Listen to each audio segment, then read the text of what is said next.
महानतेरी बाबा जुमदेवजी यांच्या पदस्पर्शाने पावन झालेल्या भूमीमध्ये आपण इथे एकत्र जमलेलो आहोत। या संपूर्ण कार्यक्रमामध्ये भगवत कृपा उपस्थित आहे, करिता आपण सर्व सेवक मिळून बाबाला एकमेकांना प्रणाम करू। भगवान बाबा हनुमान जी को प्रणाम। महान त्यागी बाबा जुमदेव जी को प्रणाम। परमात्मा एक। नमस्कार।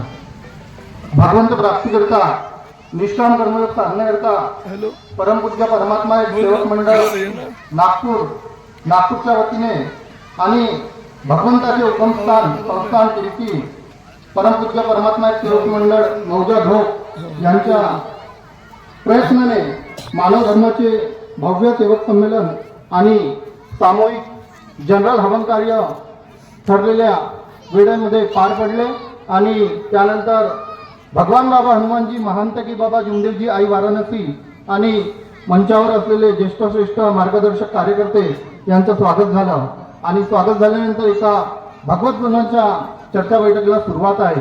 या संपूर्ण कार्यक्रमामध्ये सृष्टी निर्माते भगवान बाबा हनुमानजी उपस्थित आहेत, परमेश्वराला माझा प्रणाम। तसेच एका दुःखी कष्टी मानवाचे अंधकारमय जीवन प्रकाशात आणून एक सुखमय जीवन जगण्यास प्रेरित करणारे मानव धर्माचे संस्थापक महानतेरी बाबा जुमदेवजी उपस्थित आहेत, बाबांना माझा प्रणाम। महानतेरी बाबा जुमदेवजींच्या कार्याला अहोरात्र साथ देणारी लाडकी आई वाराणसी उपस्थित आहे, आईच्या ममतेला माझा प्रणाम। त्याचप्रमाणे आजच्या संपूर्ण कार्यक्रमाला लाभलेले अध्यक्ष सन्माननीय श्री योगेश भाऊ तुळसकर आणि आमचे प्रेरणास्रोत म्हणा लागेल, कारण आजपर्यंत आम्ही त्यांचे मार्गदर्शक साहेब यूट्यूबवर बघितलं आहे, पण आज खरोखर परमेश्वरी योगामुळे आज साहेबांना इथे बघण्याचा योग प्राप्त होत आहे। तसेच आजच्या कार्यक्रमाचे उद्घाटक रघुपतीजी फंदे इथे उपस्थित आहेत, यांना माझा नमस्कार। तसेच माझे मित्र मंगलदीप दादामध्ये यांना नमस्कार। उपस्थित मंचावर सर्व वडीलधारी ज्येष्ठ श्रेष्ठ मार्गदर्शक आणि इथे खाली प्रांगणामध्ये बसलेले सर्व सेवक सेविका बालसेवक सर्वांना माझ्या एकसाथ नमस्कार। बघा, आज धोप या गावामध्ये येण्याच्या आणि इथे बोलण्याची संधी मला प्राप्त झाली। दादा माझ्याकडे पत्रिका घेऊन आले, त्या दिवशी मी दुकानामध्ये बसलेलो होतो, पत्रिका बघितली, दादांनी पत्रिकामध्ये नाव लिहिलंय राहुल भाऊ सोमनाथ कार्यकर्ता चाचेर। दादा म्हटलं मी तर कार्यकर्ता नाहीये, कारण आमच्या गावामध्ये कार्यकर्ता म्हणजे कार्य देणारा, म्हणजे मार्गदर्शकाला कार्यकर्ता म्हणतात। मी चाचेर या गावून आलेलो आहो, माझ्या गावामध्ये एकच मार्गदर्शक आणि एकच कार्यकर्ता आहे, दुसरी कोणतीही पार्टी नाही किंवा आपसामध्ये कुठलाही मतभेद नाही। माझ्या चाचेर गावामध्ये जवळपास 350 ते 400 कुटुंबाचे सेवक राहतात आणि सर्व एकतेने आणि एकोप्याने राहतात आणि प्रत्येक कार्यक्रमामध्ये सहकार्य करतात। म्हणून मी माझ्या मार्गदर्शक साहेबांना ज्या दिवशी पत्रिका मिळाली त्या दिवशी सांगितलं की साहेब आपल्याला धोप या गावून पत्रिका आली आहे आणि त्यांनी पत्रिकामध्ये माझं नाव टाकलेलं आहे आणि नावासमोर कार्यकर्ता हा शब्द लिहिले आहे। अरे जाऊ दे रे म्हणे, होते म्हणे, चुका कोणाच्या हातातून नाही होत, सर्वांच्या हातातून होतात, टेन्शन नको घेऊ। पण मला कुठेतरी माझं मन विचलित होत होतं, कारण कार्यकर्ता हा शब्द भरपूर मोठा आहे। मंगलदीप दादा म्हणाले की आम्ही कार्यकर्ता जे भगवंताचे चांगले कार्य करतात त्याला आम्ही कार्यकर्ता समजतो। म्हटलं दादा तसं नाही, कार्यकर्ता म्हणजे आमच्या माहितीनुसार आमच्या एरियामध्ये कार्यकर्ता म्हणजे कार्य देणारा असतो, त्याला महानतेरी बाबा जुमदेवजीचे शब्द असते, त्याला सन्मान असते। म्हणून मी माझ्या भगवंताचा एक छोटासा सेवक आहे आणि माझ्या अल्पबुद्धीने आपल्यासमोर विचार माझे प्रकट करीत आहे। बघा सेवक बांधवांनो, आपण मानव धर्माचे सेवक, आपण कुठल्याही संस्थेचे नाही, कुठल्याही मंडळाचे नाही, आपण त्या बाबांनी दिलेल्या तत्वशब्द नियमामध्ये बांधलेला हो। 4 तत्व 3 शब्द 5 नियमच्या बाराखडीमध्ये तत्वशब्द नियमाच्या कुंपणामध्ये आपण आपले जीवन जगत आहोत। सेवक ज्यावेळेस अनेकामध्ये होता त्यावेळेस त्याला कुठलाही देवी देवता किंवा कुठलीही वैदवानी थारा लागलेला नाही. सेवक हा हातबल झाला आणि त्याचे संपूर्ण पैशापाण्याने बर्बाद झाला. त्याचे संपूर्ण जीवन त्रस्त झाले. त्याला कुठून तरी माहीत होते की एक परमात्मा एक मार्ग आहे आणि त्या मार्गामध्ये कुठल्याही प्रकारचे दुःख असो, शारीरिक असो, मानसिक असो, आर्थिक असो, कुठल्याही बाधेने तो पीडित असो, या परमात्मा एक मार्गामध्ये त्याचे दुःख दूर होते आणि आपण या मार्गामध्ये येतो आणि आपण आपले जीवन जगण्यास सुरुवात करतो. बघा, मार्गदर्शकाच्या सांगण्यानुसार आपण 3, 7, 11, 21, 41, 42चा त्याग आणि 9 हवनं पूर्णपणे करतो आणि ज्यावेळेस आपले सर्व कार्य पूर्ण होते, 9 हवनं होते, तोपर्यंत जर या मानव धर्माचा सेवक हा तत्वशब्द नियमाने वागतो. पण कालांतराने शोकांतिका अशी येते की कुठंतरी आपले 5 वर्ष, 10 वर्ष किंवा 20 वर्ष या मार्गामध्ये झाले तर सेवक हा कुठतरी तत्वशब्द नियमाला विसरत चालतो. त्यावेळेस सेवक पहिला दिवस आठवत नाही, मी या मार्गात येण्याच्या आधी कसा होतो आणि आज 10 वर्षानंतर माझी परिस्थिती काय आहे. महान त्यागी बाबा जुमदेवजींनी आपले चंदनापरी देह झिजवून या दुःखी कष्टी मानवाला विनामूल्य ही सेवा वाटून दिली आहे. महान त्यागी बाबा जुमदेवजींनी जर विचार केला असता तर आज प्रत्येक सेवकाकडून 1-1 रुपया घेतला असता तर आज अदानी आणि अंबानीच्या लिस्टमध्ये महान त्यागी बाबा जुमदेवजींचं नाव राहिलं असता. पण तसे आपले सद्गुरू आज या पावनभूमीमध्ये मी या माईकवर बोलत आहो. जर मी या मार्गात नसतो तर मला हा योग मिळाला नसता. इथे इतक्या वडीलधारी आणि सन्माननीय मार्गदर्शकांमध्ये बसण्याचा योग मला प्राप्त झाला नसता. ही पुण्याई माझ्या महान त्यागी बाबा जुमदेवजींची आहे. महान त्यागी बाबा जुमदेवजींनी खेडोपाडी जाऊन कुठल्याही हवामानाची पर्वा न करता, ऊन वारा वादळ पाऊस कुठल्याही गोष्टीची पर्वा न करता बैलबंडीने ज्या ज्या प्रकारे जमेल त्या प्रकारे जाऊन खेडोपाडी दौरे केले आणि या मानव धर्माचा प्रचार आणि प्रसार केला. महान त्यागी बाबा जुमदेवजींनी एक छोटंसं रोपटं या सेवकांच्या रूपामध्ये लावलं आणि तो रोपटं आज अवाढव्य वृक्ष होऊन त्या वृक्षाला फुले आणि फळं लागलेली आहेत. इतकी संख्या आपली या परमात्मा एक सेवकांची आज वाढलेली आहे. नुकत्याच 2 दिवसाआधी 26 जानेवारीला भव्य सेवक मेळावा आपला मौदा आश्रम पावडदवण्याला झाला. जवळपास तिथे 8 ते 10 लाख सेवकांची गर्दी झाली. ही पुण्याची पुण्याई आहे, ही महान त्यागी बाबा जुमदेवजींची पुण्याई आहे. पण आज आम्ही मानव धर्माच्या सेवक म्हणून जगत आहोत, या मानव धर्मामध्ये आज चालत आहोत, तर खरंच तत्वशब्द नियमाने वागतो काय आणि चालतो काय, माझ्या बाबांचे आदेश कसे होते आणि मी आज या मानव धर्मात चालत असताना काय करत आहोत, हे प्रत्येकाने प्रत्येकाचा विचार करावा. बघा, आपल्या मानव धर्मामध्ये कर्माला अनन्यसाधारण महत्व आहे. आपल्या कर्मावर भगवंत कृपा वास करते, शब्दावर करते, तत्वशब्द नियमावर करते. जर मानव धर्मामध्ये चालत असताना आपले कर्म कुठतरी विस्कळीत झाले तर आपल्याला भगवंत कृपा साथ देणार नाही. महान त्यागी बाबा जुमदेवजींचे शब्द आहे, इस मार्ग का सेवक कभी गरीब और दुखी नहीं रह सकता, अगर वो रहेगा तो अपने कर्म से. कर्म असे करा की भगवंताला पटले पाहिजे. 4 चौघामध्ये आपल्याला म्हटलं पाहिजे की नाही, भाऊ हा खरंच सत्य मर्यादा प्रेमाने चालते, याच्या कुटुंबावर कुठलेही दुःख येत नाही. बघा, दुःख माणसावर येणारच, कारण की हा हाडामासाने बनलेला शरीर आहे.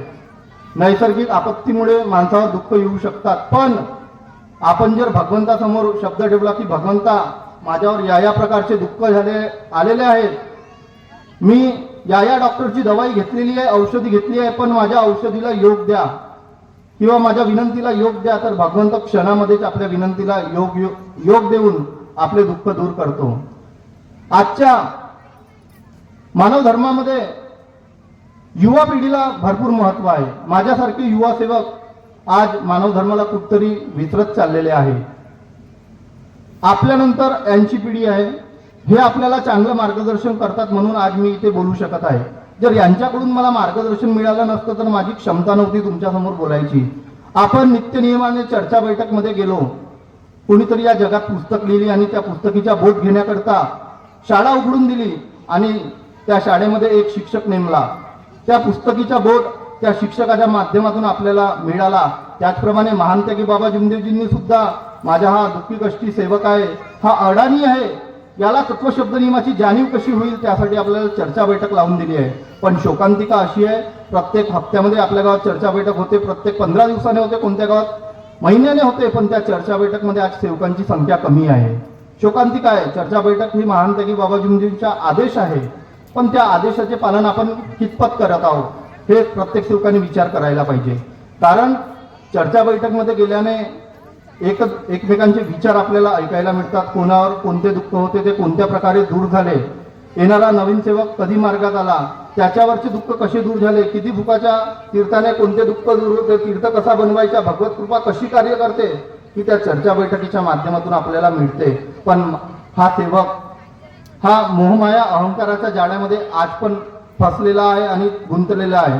ज्या दिवशी सेवक मोहमाया अहंकाराचा त्याग करेल, त्या दिवशी खऱ्या अर्थाने सेवक या शब्दाला सार्थ होईल. सेवक म्हणजे से म्हणजे सेवा करणारा, व म्हणजे वचनबद्ध आणि क म्हणजे कर्म करणारा, असा हा सेवक. पण सेवक आज महानतेगी बाबा जुमदेवजींच्या विचारांना कुठतरी गालबोट लावण्याचा प्रयत्न करत आहे.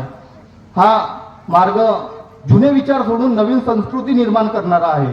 महानतेगी बाबा जुमदेवजींनी आपल्याला जुने विचार बंद करायला लावले आहेत, पण आज सेवक हा कुठतरी जुन्या विचारामध्ये गुंतलेला आहे.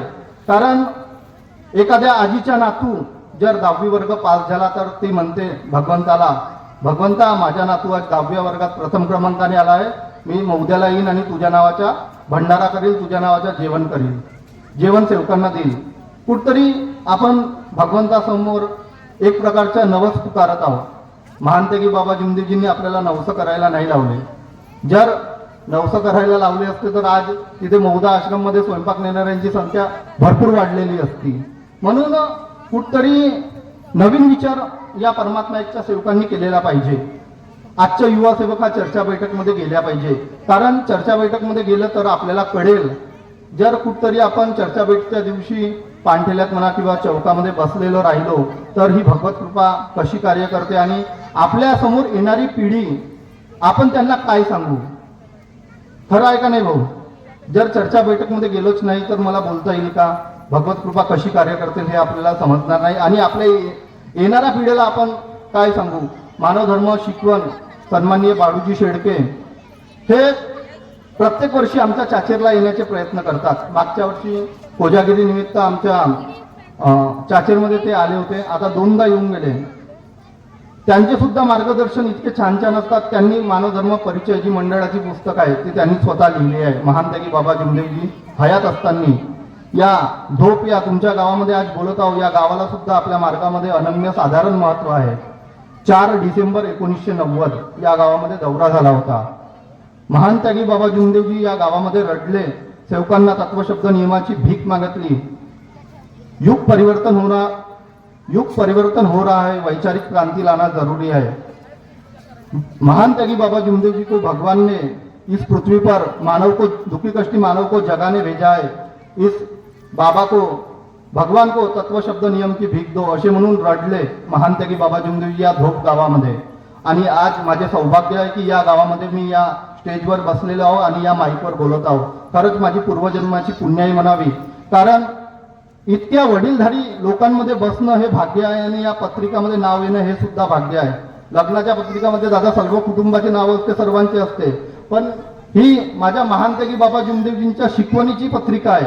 या पत्रिकामध्ये नाव येणं म्हणजे भरपूर, आणि माझ्यासारख्या छोट्याशा सेवकाचं नाव येणं म्हणजे ही माझ्यासाठी खरंच भाग्याची गोष्ट आहे.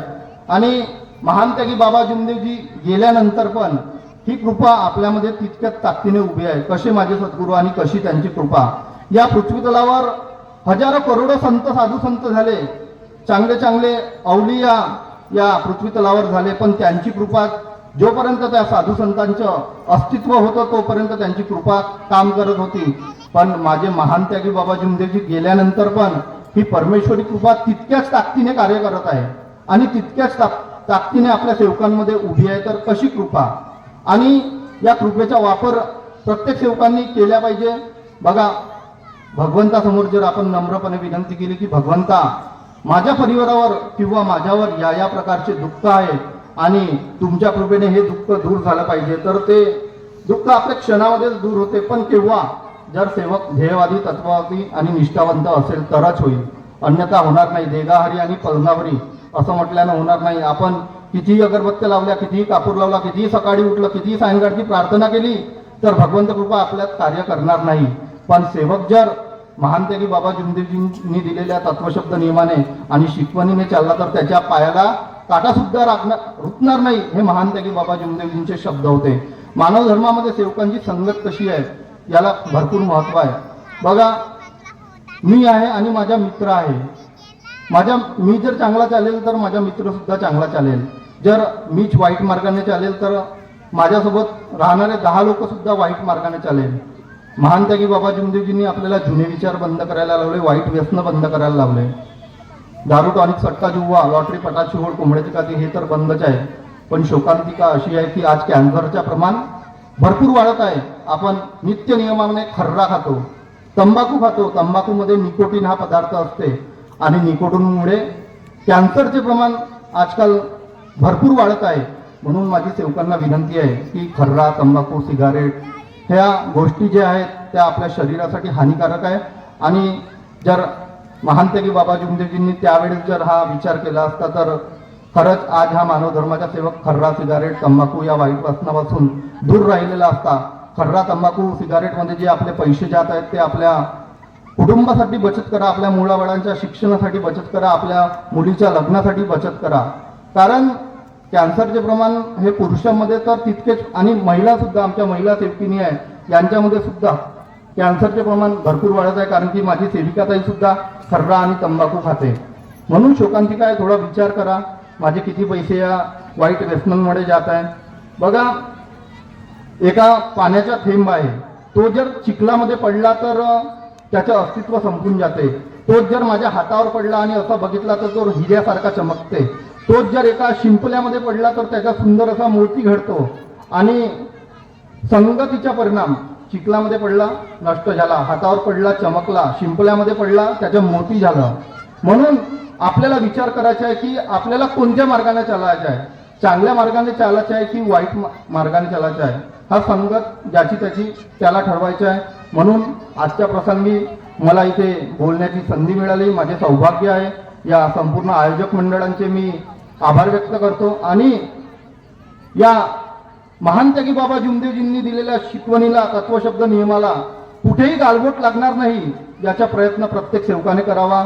कोण काय करते याचा विचार न करता मी काय करतो, माझे अस्तित्व कसं आहे, माझे प्रयत्न कसे आहे, मी किती प्रमाणात मानव धर्माचा प्रचार आणि प्रसार करतो याचा विचार प्रत्येक सेवकाने करावा. टिमकी, मंडळ, पालोरा, मोहाडी, आश्रम भरपूर झाले. वाडीमध्ये एक नवीन तयार झालेला आहे. एक छोटासा अनुभव त्याचा सांगतो.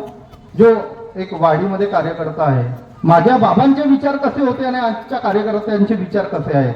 आमच्या मार्गदर्शकांनी आम्हाला सांगितलं, एखाद्या सेवकाच्या घरी जर त्यागाचं हवन राहिलं किंवा 9वं हवन राहिलं, तो येईपर्यंत हवनाला सुरुवात होणार नाही.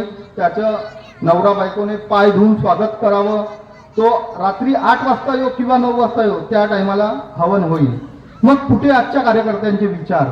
माझ्या महानत्यागी बाबा जुमदेवजींनी चंदनापरी देह झिजवून इतका सुंदर असा मानव धर्म घडवला. आणि आजचा सेवक हा स्वतःच्या खुर्ची, पद आणि पैशासाठी या मानव धर्माला कुठेतरी गालबोट लावण्याचा प्रयत्न करत आहोत. अशा सेवकांना माझे सद्गुरू महानत्यागी बाबा जुमदेवजी, भगवान बाबा हनुमानजी सद्बुद्धी देव. आणि मानव धर्माचा प्रचार आणि प्रसार आज इतक्या वेगाने होत आहे की शासनाला सुद्धा दखल घेतलं.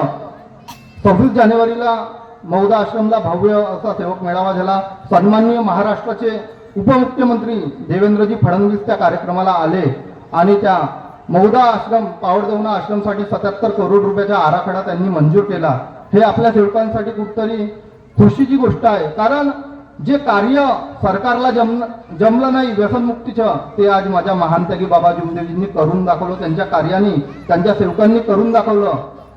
खरंच आपली पूर्वजन्माची पुण्याई म्हणावी, कारण आज आपण या मानव धर्मामध्ये आहोत. जर नसतो तर आज कुठतरी चिखलामध्ये पडलेलो असतो आणि कुठतरी आपल्या जीवनाची राख रांगोळी झालेली असती.